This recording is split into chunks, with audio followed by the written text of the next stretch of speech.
Hey everybody, welcome back to the Optimistic Investing YouTube channel. My name is Ian Gray, and today we're going to be talking the Compounders Cup. First, we'll take a look at the week that was and recap the group stage matchups, and then we'll look ahead to the week that's coming up and take a look at what's going to be happening in the round of 16 and kind of predict some of these matchups. So I also want to note that I have linked a PDF of the bracket down below, so you can go ahead and fill that out, tweet it at me, make your predictions. Let me see what you think, and just really make this an engaging tournament for all of us. So first, let's take a look at some of these matchups. The first group we're going to take a look at was the Advertising Innovators group.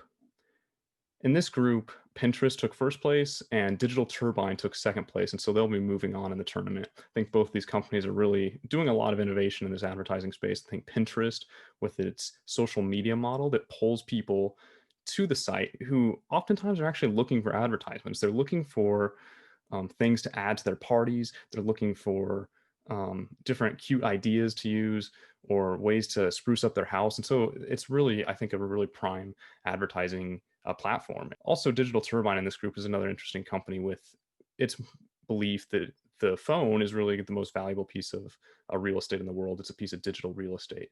And so it'll be interesting to see how they progress in the tournament going forward. Next, we've got the International E-commerce group, and SIA Limited really ran away with this group. It's clear that FinTwit has an affinity for SIA Limited. You see it all the time. You see the rocket ships. You see the good memes and GIFs from many of its fans on Twitter. And it was clear today that it was really had a good run. I also want to note in this group, this was actually our closest matchup for second place. Mercado Libre pulled it out by a single vote over JMIA, which I think is really interesting. Mercado Libre's got about a $90 billion valuation. JMIA is sitting around a $3 billion valuation. And pretty different companies, but I think JMIA's bulls would really say that it is at the very early stages of what Mercado Libre has become.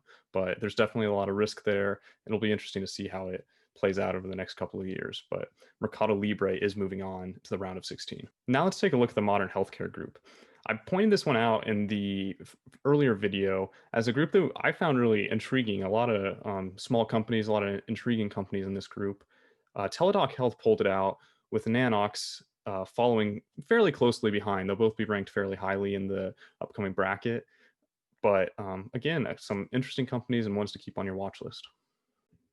Now turning our attention to the Let's Have Some Fun group. This was a really close one. We had just a really even distribution between the four teams. We had ROKU coming out on top with Skills, the SPAC coming in second. I think it's kind of interesting. Tesla was actually last in this group despite making the Elite 8 in Multi-Bagger Madness. Definitely not as much enthusiasm around Tesla as there has been earlier in the year, but we'll see what happens in the coming year. Also interesting to note, Roblox was scheduled to IPO sometime in December, but after the big run-up in prices on the IPOs this month with Airbnb and DoorDash, they've actually decided to pull it back for now, and they're going to do a direct listing sometime in the coming year, most likely in January, but we'll see for sure. Now let's take a look at the Financial Freedom group. Like I've mentioned before, this is my favorite group, I think. I love the companies in this group. Square came out on top with 47% of the vote, and then Shopify just barely squeaked by Fiverr with 21.6% of the vote. So they'll be moving on in this tournament to the round of 16. One thing I'll point out about this group is the two large companies actually won this group, with Square and Shopify taking the 2 spots. However, Fiverr and Lightspeed are sub $10 billion market caps, which may have meant that FinTwit was less familiar with them, and it may not reflect exactly their perceptions of the business, but it's hard to say exactly how that plays out, but I have noticed that the larger companies do tend to win in these tournaments. Next, let's take a look at the New Age of Real Estate group. Peloton came out on top in this group, and that wasn't entirely surprising to me. It was a little bit surprising to me that Open Door took second, knocking off Zoom Video and Fathom Holdings. Peloton had a fairly high level of the vote here with 41.2%, so I would expect it to do fairly well in the upcoming round and probably win its next matchup, if not its next 2 matchups. Now let's take a look at the Cloud Support group. CrowdStrike took this group, which again wasn't super surprising to me. They did super well in Multi-Bagger Madness. It has a big following on Twitter. What was surprising to me was that Fastly still came in second. Despite the recent troubles that the stock has had, people still have faith in the stock, particularly for next year. There's been some rumors of a buyout, That seems to not really be happening. I don't see any more firm rumors of an acquisition, but it could happen. That may play somewhat of a role, but CrowdStrike and Fastly will be moving on from the cloud support group. Finally, let's take a look at the recovery group. This group received the lowest number of votes out of any of the groups in the tournament. Twitter really was not a fan of this group, and I'll get to that in a second, but Southwest Airlines took first place with 33.7% of the vote. Marriott came in second. People did not like this group, but Southwest is moving on, and now it's time for a little wrinkle. So early in this first week, people were really disappointed that a few names weren't included in this tournament. The most prevalent one was Palantir. People wanted to see Palantir in this tournament, and they wanted me to replace the recovery group. I said I wasn't going to do that, and I didn't. But what I did do is I said, whichever stock accumulated the lowest amount of votes in the group stage would have to go up against some of these fan favorites in a play-in game where the top stock moves on and takes that last spot in the bracket. So in this case, Marriott received the lowest votes of any of the teams that were scheduled to move on to the next round in the tournament. And so it had to go head-to-head with Palantir, Lemonade, and Airbnb. In this group, Palantir ended up taking the victory with 43.9% of the vote, taking Marriott's spot and moving on to the round of 16. So now let's take a look at this bracket. Like I said, I linked a PDF of it below, so write in who you think is going to win this thing. Show me your quarterfinals, your semifinals. I'd love for you to tweet it at me. Let me take a look at it. I'm really curious to see who people think is going to win this tournament. The stocks were ranked for this bracket based on the total number of votes they received in the group stage. So CA Limited received the most votes of any stock in the group stage, and Southwest Airlines received the fewest number of votes out of any stock in the group stage, so they're ranked at the top and bottom respectively of the bracket. I want to point out a couple of matchups I think that are especially intriguing for this upcoming week. First, let's take a look at Fastly versus Shopify.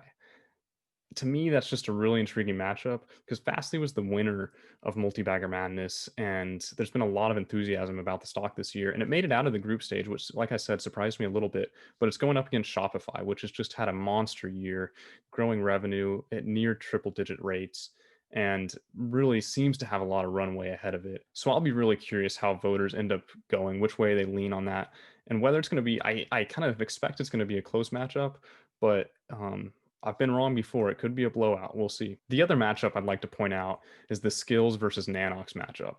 Both these companies are about a $2 billion market cap. We've got a SPAC with one, Skills, which is helping creators monetize their games. And we've got NNOX, which is still awaiting approval for its potentially revolutionary imaging devices. So two very different industries, but companies that are about the same size today, but could be much bigger if things go right.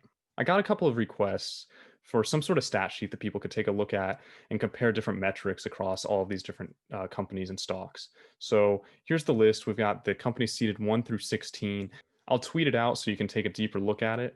But basically, we've got market cap, revenue growth, which is year over year for the last quarter's revenue growth. We've got operating margin and EV to sales, which is a valuation multiple.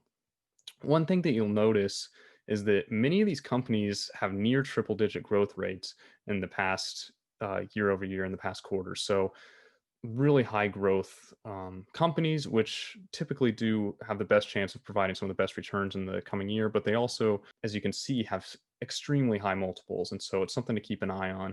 A lot of them also have negative operating margins, but it's an interesting tournament. We've got quite a bit of diversity between smaller companies like NNOX, Open Door, and also some bigger companies like Shopify, CA Limited, Square. We don't have any of the mega caps, but we've got some pretty big at over $100 billion with Shopify, some pretty big companies. Thanks for joining me today. It's really exciting to be able to share this tournament with you and just kind of enjoy learning more about the stock market and seeing some of these insights we get from the different voting patterns of FinTwit and where some of their motivations lie. You can follow me at Twitter at IanGrayLive to vote in the polls. You can also check out my Substack at optimistinvesting.substack.com. Like and subscribe to this YouTube channel. That really helps me out. And I hope you have a great rest of your week as we continue in this holiday season. All the best.